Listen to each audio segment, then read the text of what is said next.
Olá, sejam bem-vindos mais uma vez ao nosso canal. E olha, ontem nós falávamos sobre a passagem de Miqueias, que eu disse que Deus havia me dado uma revelação, né? Quando eu li aquela passagem, o Senhor estava dizendo: eu estou saindo do meu lugar, eu estou descendo à terra, porque as transgressões aumentaram em muito. E o que ele me disse foi: eu estou voltando, e está perto, eu estou saindo do meu lugar.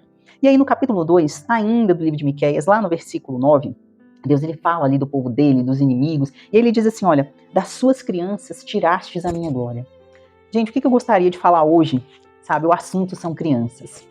Porque em outros vídeos eu falei que a criança, ela é a imagem mais perfeita, mais genuína da glória e da pureza de Deus. Tanto é que Jesus diz assim, olha, de tais é o reino dos céus. Quem não tiver o coração, como desses pequeninos, não pode entrar no reino dos céus.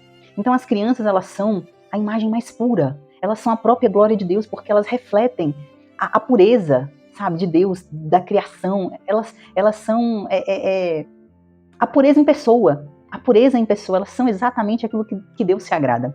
E quando eu li esse versículo, das crianças tiraste para sempre a minha glória, o que o Espírito Santo falou comigo foi: as transgressões se aumentaram tanto e estão tirando para sempre das crianças a minha glória. O que esse mundo tem feito hoje com as nossas crianças? Elas têm tirado a glória de Deus de sobre elas. Por quê? Vamos lá.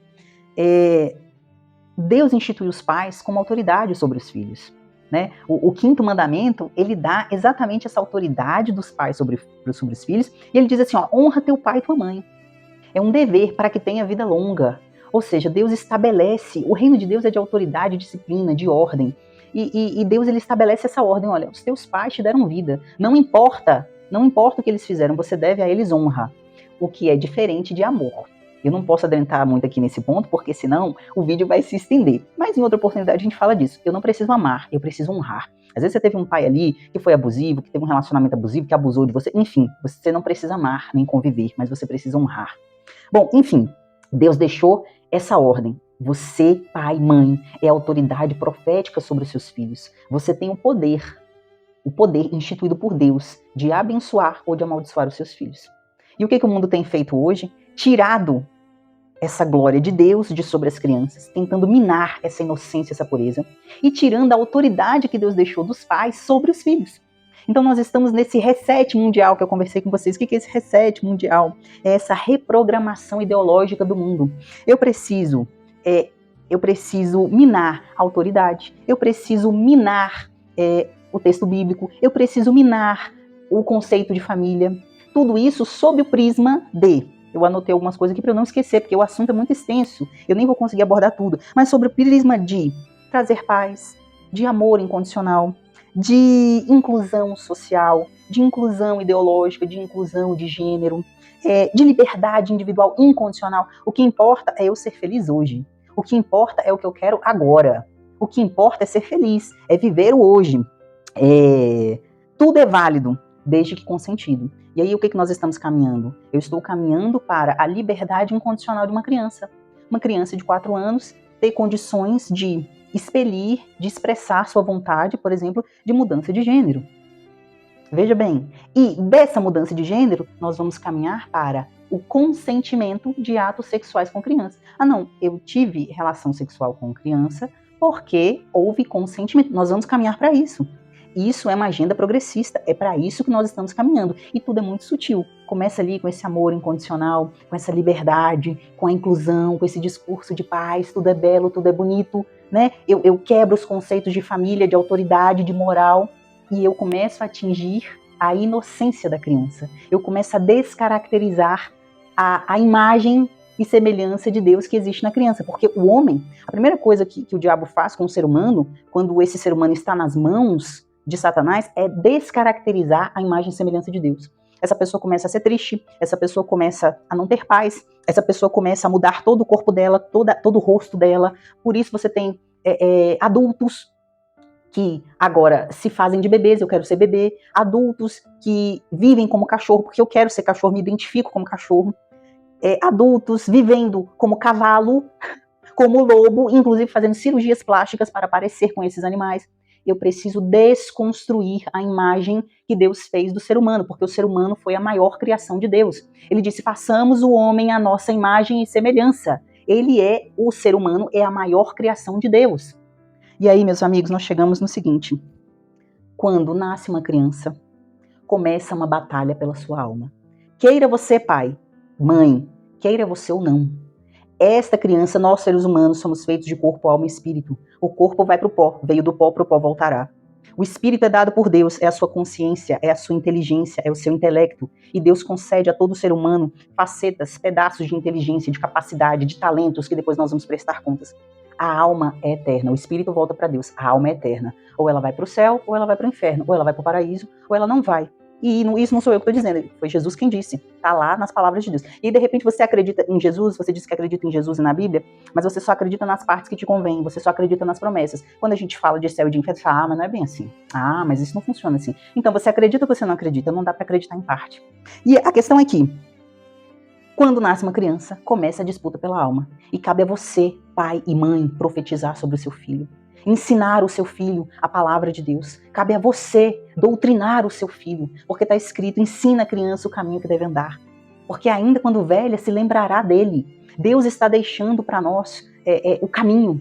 Ensina a tua criança, profetiza sobre ela. Você é pai e mãe, eu te dei autoridade sobre ele, você é autoridade profética, profetiza sobre ele, unge o teu filho, leia a palavra com ele. Teu filho às vezes conhece tudo de Galinha Pintadinha, ele conhece tudo das histórias das princesas, mas ele não conhece uma história da Bíblia. Nada. Às vezes ele consegue ali fazer uma oração do Pai Nosso que você ensinou. E olhe lá, talvez nem isso. Mas da palavra de Deus ele não conhece nada, porque você não lê a palavra de Deus com ele. Então, isso é uma coisa muito séria, meus amigos. Isso é uma coisa muito séria. Dá uma olhada num pedacinho desse vídeo que eu achei na internet. Eu queria que você acompanhasse comigo. Confere comigo, um minutinho. E há quanto tempo você está com ele? Desde o ventre da mãe dele. Por quê? O que um bebê tem a ver com isso? Por que você entra na vida de um ser humano já desde o ventre materno? O que é mais sagrado para o homem lá em cima? Não é a alma. Pois é, eu venho buscar ela desde o ventre para me levar para o meu reino. Quer dizer que toda vez que uma criança é gerada, já começa a haver uma disputa? Já. Eu trabalho com aquilo que eles não podem ver. O que eles não podem ver? A alma. É isso que você quer? É isso que nos fortalece. É a única forma de ferir o homem grande. A única forma de ferir a Deus é tocando nas almas. O bem mais precioso dele, a criação mais preciosa. Mas veja nesse vídeo que a pessoa incorporada com o espírito, ela diz assim, olha, a única maneira de ferir o homem grande, que ele está se referindo a Deus, é tocando na alma. Aí ele diz, olha, que o ser humano, ele fala, é a criação mais preciosa. Ele ainda diz assim, ó, a coisa mais preciosa é a alma. E você, de repente, não tem consciência disso. Você está criando o teu filho, você está dando tudo de material para ele. Você pensa na escola, no estudo que você quer dar para ele, em ele falar muitas línguas, em ele ter uma boa educação, em deixar herança para ele, mas você não está deixando para ele o principal, a herança da fé, a herança da salvação, o acesso a Deus. Porque se você faltar no dia de amanhã, e se o seu dinheiro acabar no dia de amanhã, se você quebrar no dia de amanhã, o que vai acontecer? O que vai acontecer com teu filho? E aí eu queria ler para vocês o que está lá em Timóteo, tá assim, ó, segunda epístola de Timóteo, no capítulo 1, no versículo 5.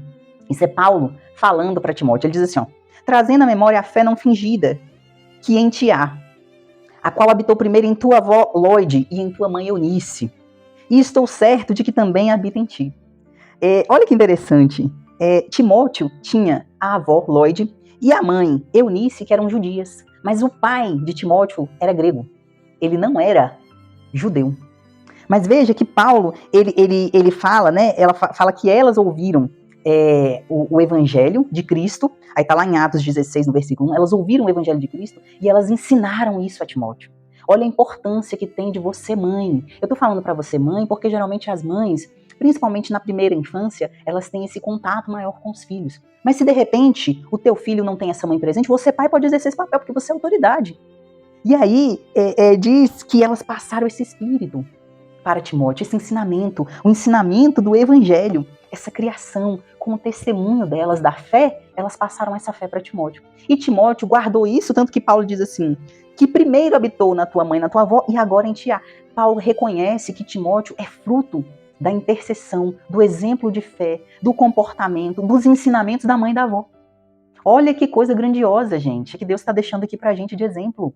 E aí Timóteo conhece a fé, conhece o Evangelho, recebe o Espírito Santo e se torna um grande discípulo de Jesus. Eu falo um discípulo porque ele começa a evangelizar, ele começa a seguir os passos de Paulo, sabe? A pregar o Evangelho de Cristo, a viver isto. Olha que coisa gloriosa. E acima de tudo, recebendo o Espírito Santo, ele recebeu a salvação. Então olha como a mulher tem influência. Não é à toa que Deus fala, né? A mulher sábia edifica a sua casa. Você não edifica só a sua casa, o seu marido, mas os seus filhos, aqueles que estão ao seu redor, os funcionários que estão com você. Você tem com você esse poder. Exerça-o. Doutrine as suas crianças. Eu falo doutrine, mas não é a doutrina que o mundo fala no sentido coloquial, no sentido pejorativo. É ensinar, é passar a fé, é passar o Evangelho, é passar Cristo para as suas crianças. Entende? Olha, eu vou falar um pouquinho mais sobre isso no próximo vídeo, para não ficar muito longo, viu? Nos vemos nos próximos. Deixe o seu like, compartilhe e vamos orar pelo nosso país, pela nossa nação, em especial pelas nossas crianças, porque elas têm sido alvo de Satanás, alvo deste mundo, para perder a sua inocência, a sua pureza e a glória de Deus que é refletida nelas. Fiquem com Deus, até a próxima. Deus abençoe.